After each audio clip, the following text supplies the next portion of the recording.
श्री स्वामी समर्थ. कोणी रडून जरी मागितल्या तरी या 4 वस्तू अजिबात कोणालाही देऊ नका. नमस्कार मित्रांनो. काही वस्तू अशा असतात की ज्याच्याशी आपले भाग्य, आपले नशीब हे जोडलेले असते आणि म्हणून अशा वस्तू या आपल्या स्वतःच्या मालकीच्या असतात. त्या वस्तू आपण इतर कोणाशीही शेअर करू नका, नाहीतर कोणालाही देऊ नका. मग तो आपला चांगला मित्र असू द्या, आपली चांगली मैत्रीण असू द्या किंवा आपल्या जवळचा एखादा पाहुणा किंवा नातेवाईक असू द्या. कोणाशीही आपण या वस्तू शेअर करू नका. या वस्तू वाटून घेतल्याने किंवा या वस्तू दुसऱ्याला दिल्याने मित्रांनो, आपण आपले नशीब, आपले भाग्य दुसऱ्याला देत असतो आणि त्याचा परिणाम म्हणून आपले नशीब मग आपल्याला साथ देत नाही. आपल्या घरामध्ये गरिबी येते, दारिद्र्य येते आणि मग आपण म्हणतो की माता लक्ष्मीचा आशीर्वाद आम्हाला कसा काय मिळत नाही. चला तर मग आपण पाहूया या 4 वस्तू नेमक्या आहेत तरी कोणत्या. जी पहिली वस्तू आहे ती महिला वर्गाशी संबंधित आहे. महिला वर्गाने त्याच्या पायातील जोडवे हे कधीही कोणालाही देऊ नये. याचे कारण असे आहे की हे पायातले जोडवे हे सौभाग्याचं लेणं मानलं जातं. त्यांच्या अशा काही वस्तू असतात की जसं की जोडवे झाले की माझे मंगळसूत्र असेल किंवा जोडवे असतील तर या वस्तू विवाहित स्त्रियांनी कधीही कुणाशी शेअर करू नये. मग ती तुमची जवळची मैत्रीण असू द्या किंवा मग तुमचा नातेवाईक असू द्या. या वस्तू शेअर केल्याने, दुसऱ्यांना दिल्याने तुमच्या महिलांनी तुमच्या पती पत्नीमधील प्रेमामध्ये दुरावा निर्माण होतो, प्रेम कमी होते आणि मग बऱ्याचशा अशा घटना घडलेल्या आहेत की त्या अगदी घटस्फोटापर्यंत हे प्रसंग जातात. आणि ज्या ठिकाणी पती पत्नीमध्ये सौख्य नसते, प्रेम नसते, अशा घरामध्ये सतत वादविवाद होत राहतात. आणि मग ज्या ठिकाणी वादविवाद असतात, अशांती असते, अशा ठिकाणी माता लक्ष्मी राहणं पसंत करत नाही. ती त्या घरातून कधीच निघून गेलेली असते. दुसरी गोष्ट आहे ती म्हणजे अत्यंत महत्त्वाची आहे की आपल्या घरामध्ये जर लहान मूल असतील तर बऱ्याचदा असं होतं की आपण आपल्या मुलांनी वापरलेले कपडे, असे कपडे की ते त्यांना आता फिट बसत नाही आहेत किंवा त्यांना आता बसत नाही, असे कपडे हे दान म्हणून गरिबांना दिले जातात. तर लक्षात घ्या, आपलं मूल जोपर्यंत 9 वर्षाचं किंवा 11 वर्षाचं होत नाही तोपर्यंत त्याचे कपडे कुणालाही देऊ नका.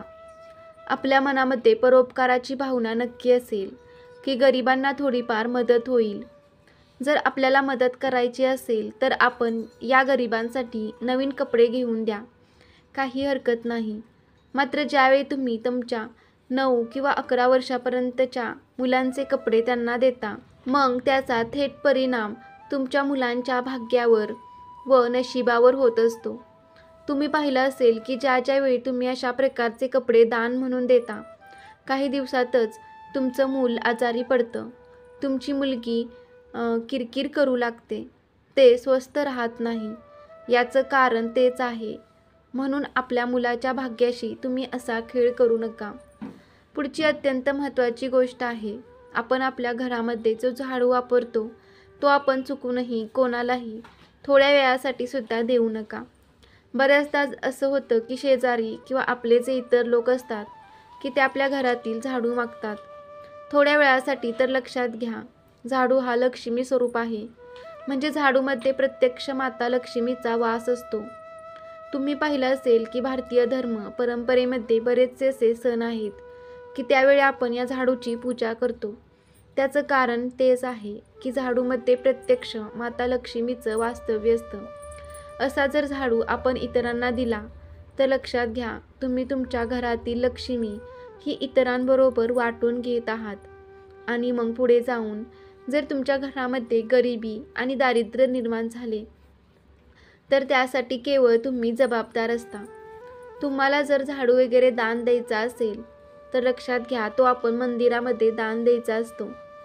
कोणत्याही दिवशी, एखाद्या शुभ दिवशी जर तुम्ही मंदिरामध्ये ते दान तुम्ही शक्यतो पहाटे करावे, सूर्योदयापूर्वी, की जे कुणालाही समजू नये. तर असे झाडूचे गुप्तदान केल्याने खूप शुभ फळ मिळतात. आपल्या घरामध्ये माता लक्ष्मीचं वास्तव्य निर्माण होते. हे झाडूचे दान करणारे ते नवीन आहेत याची काळजी घ्या. पुढची एक गोष्ट ती म्हणजे पैसे उधार देणे.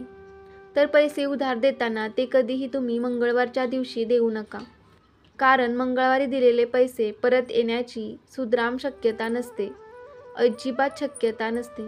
धर्मशास्त्रामध्ये असा उल्लेख आढळतो की पैसा किंवा लक्ष्मी किंवा धान्य जे तुम्ही उधार देणार आहात एखाद्याला, ते जर तुम्ही मंगळवारी दिले तर ते परत येण्यासाठी खूप कष्ट घ्यावे लागतात. खूप प्रयत्न करून आणि खूप उशिरा हे पैसे आपल्याला परत मिळतात. आणि म्हणून मंगळवारी पैसे कधीही कोणालाही उसने देऊ नका, उधार देऊ नका. पुढची जी गोष्ट आहे ती म्हणजे तुम्ही दुसऱ्याला कपडे दान म्हणून देता तेव्हा हे कपडे साफसुथरे करून, म्हणजे अगदी स्वच्छ धुवून ते कपडे आपण दान म्हणून द्यायला हवेत. अगदी चोळागोळा केलेले, कसेही अस्ताव्यस्त पडलेले, फाटलेले, तुटलेले कपडे आपण दान म्हणून देऊ नका. अशामुळे आपल्याला पुण्य लाभणार नाही. मग आपल्या भाग्यामध्ये मोठी कसर ही निर्माण होऊ शकते. आपल्या ज्या चपला असतील किंवा बूट असतील ते पण कधीही कोणालाही दान म्हणून देऊ नये. जुन्या चपला, बूटसुद्धा देऊ नये. आणि त्याचबरोबर नवीन विकत घेऊन, म्हणजे गिफ्ट म्हणून या चपला किंवा बूट आपण अजिबात देऊ नका. लक्षात ठेवा, चप्पल किंवा मोठ्या वस्तू कधीही दान म्हणून द्यायच्या नसतात. आणि मग अशा काही लहान सहान गोष्टी आहेत, जसे की आपल्या डोक्यावरची टोपी. तर बरेच जण ही डोक्यावरची टोपीसुद्धा एकमेकांबरोबर शेअर करत असतात. आपल्या कपाळावर आपले भाग्य लिहिलेले असते, त्यामुळे अशी टोपी कोणाबरोबरही शेअर करू नका. तर मित्रमैत्रिणींनो, आजची ही माहिती तुम्हाला कशी वाटली हे आम्हाला कमेंट करून नक्की कळवा. तुम्हाला जर हा व्हिडिओ आवडला असेल तर व्हिडिओला लाईक करायला विसरू नका. त्याचबरोबर आपल्या कृपादृष्टी या चॅनेलला सबस्क्राईब नक्की करा. श्री स्वामी समर्थ. जय जय स्वामी समर्थ. श्री गुरुदेव दत्त.